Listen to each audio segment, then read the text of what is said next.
પ્રશ્નમાં કવિ પૂછે છે કે પૃથ્વીના જોડકા એટલે કે પૃથ્વીના ટ્વિન્સ તરીકે કયા ગ્રહને ઓળખવામાં આવે છે?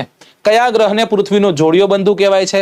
પૃથ્વી છે એ પૃથ્વીની બહેનપણી કોને કહેવાય છે? એવો પ્રશ્ન છે. ગુરુ છે, શનિ છે, શુક્ર છે, બુધ છે? આવો પ્રશ્ન પૂછાણો? હા પૂછાણો. શું પૂછાણો? કે કયો ગ્રહ લાલ રંગનો છે? તો આ લાલ રંગનો ગ્રહ કયો કરવાનો હતો? મંગળ. સાહેબ આ તો મેં ઉદાહરણ દીધું હતું કે ઈઝી પ્રશ્ન, હાવ ઈઝી કેવા હોય પપલું જેવા ન પૂછાય કે મંગળ ગ્રહને 2 ઉપગ્રહ છે, ડિમોસ અને ફોબોસ. આ તો અઘરું થઈ ગયું. આ તો એનાથી પણ વેરી વેરી ઈઝી નાખ્યું કે કયો ગ્રહ લાલ રંગનો છે. ડન. ચલો આમાં સાચો જવાબ શું આવશે દોસ્તો? આમાં સાચો જવાબ આવશે શુક્ર. લગભગ લોકો જવાબ સાચો કરી રહ્યા છે, શુક્ર છે.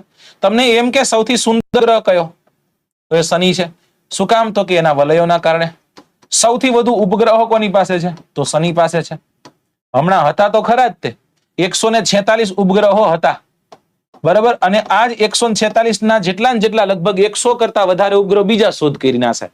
એટલે હવે તો આ શનિ પાસે 250 જેટલા ઉપગ્રહો છે. માનતો જ નથી કોઈના, એટલા બધા ઉપગ્રહ છે.